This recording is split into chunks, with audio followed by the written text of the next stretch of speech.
మన ప్రభువును రక్షకుడు అయిన యేసుక్రీస్తు వారి అతిశ్రేష్టమైన దివ్యనామమున మీ అందరికీ ఉదయకాలము సర్వశుభములు సర్వదీవెనలు దేవదేవుడు అనుగ్రహించునుగాక. ఆమేన్. దేవుని బిడ్డలారా, ఈరోజు 10వ తారీఖు మే నెల 2024 సంవత్సరము. ఈరోజు దేవుని వాగ్దానము మొదటి పేతురు పత్రిక 3వ అధ్యాయము 9వ వచనము. ఆశీర్వాదమునకు వారసులగుటకు మీరు పిలువబడితిరి. దేవుడు తన పరిశుద్ధ లేఖన భాగము నేటి ఉదయకాలము మీ వినికిడిలో పనింపచేయునుగాక. ఆమేన్. దేవుని బిడ్డలారా, ఈరోజు ఈ వాగ్దానం నువ్వు వింటున్నావంటే, ఈ మాటలు నువ్వు వింటున్నావంటే దేవుని వాక్యం తెలియజేస్తుంది. ఎందుకు వింటున్నావో తెలుసా? నీవు ఆశీర్వాదమునకు కారకులగుటకు, ఆశీర్వదించబడుటకు మాత్రమే ఈ మాట వింటున్నావు అని దేవుని వాక్యం తెలియజేస్తుంది. కనుక సహోదరుడా, నీ జీవితంలో దేవుడు మేలులు చేయటానికి, ఆశీర్వదించటానికి నిన్ను పిలిచి ఉన్నాడు. కనుక అట్టి దేవుణ్ణి, ఆ పిలుపు ఏమిటో గ్రహించి గుర్తించినటువంటి వ్యక్తిగా నీవు బ్రతికితే నిశ్చయముగా నీ జీవితంలో ఆ ఆశీర్వాదాలను పొందుకునే వ్యక్తిగా నీవు బ్రతకగలవు.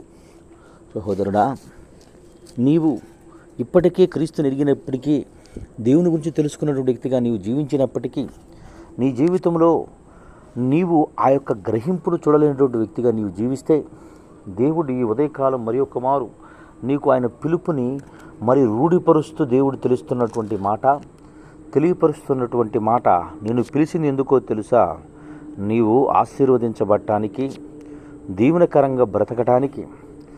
నీకు ఎదురవుతున్నటువంటి పరిస్థితులు నిన్ను ఏమాత్రము కూడా ఆయన పిలుపు పట్ల నీకు ఒక నిశ్చయతను కానీ, ఒక నమ్మకాన్ని కానీ లేనటువంటి వ్యక్తిగా నీవు ఇప్పటి వరకు నువ్వు ఎదుర్కొన్న పరిస్థితులు ఆ విధంగా నిన్ను త్రుంచనాడితే, కృంగదీస్తే దేవుని వాక్యం తెలియజేస్తుంది. అసలు నిన్ను పిలిచిన పిలుపు అందునిమిత్తము కాదు, ఆశీర్వాదానికి కారకులగొట్టుకుంటున్నాడు. కనుక అట్టి దేవుణ్ణి ఈ ఉదయకాలమందు నీకు తెలియచేస్తున్న దేవుని హృదయపూర్వకంగా అంగీకరించు. నీవు పిలుపు ఆశీర్వాదానికి కారకుడు అనే విషయాన్ని గుర్తించు. అట్టి స్థితి, అట్టి కృప దేవదేవుడు నీకు అనుగ్రహించునుగాక. ఆమేన్. తండ్రి, నీకు వందనాలు, స్తోత్రములయ్యా. నేటి ఉదయకాలమందు ప్రభా, ఎందరి బిడ్డలు ఈ మాటలు వినుచున్నారు, వారందరి జీవితంలో అట్టి ఆశీర్వాదము దీవెని అనుగ్రహించి బలపరిచి స్థిరపరిచి కృప చూపి సహాయం చేయమని యేసయ్య నామమున పెరటి ప్రార్థన చేయుచున్నాను తండ్రి. ఆమేన్. మన తండ్రి అయిన దేవుని ప్రేమయు, కుమారుడైన యేసుక్రీస్తు వారి కృపయు, పరిశుద్ధాత్మ తండ్రి అన్యోన్య సహవాసం ఇప్పుడును ఎల్లప్పుడూ నా సన్నిధితో సదాకాలం తోడైండి అంబడించి నడిపించునుగాక. ఆమేన్. God bless you. దేవుడు మిమ్మల్ని దీవించి ఆశీర్వదించునుగాక. ఆమేన్.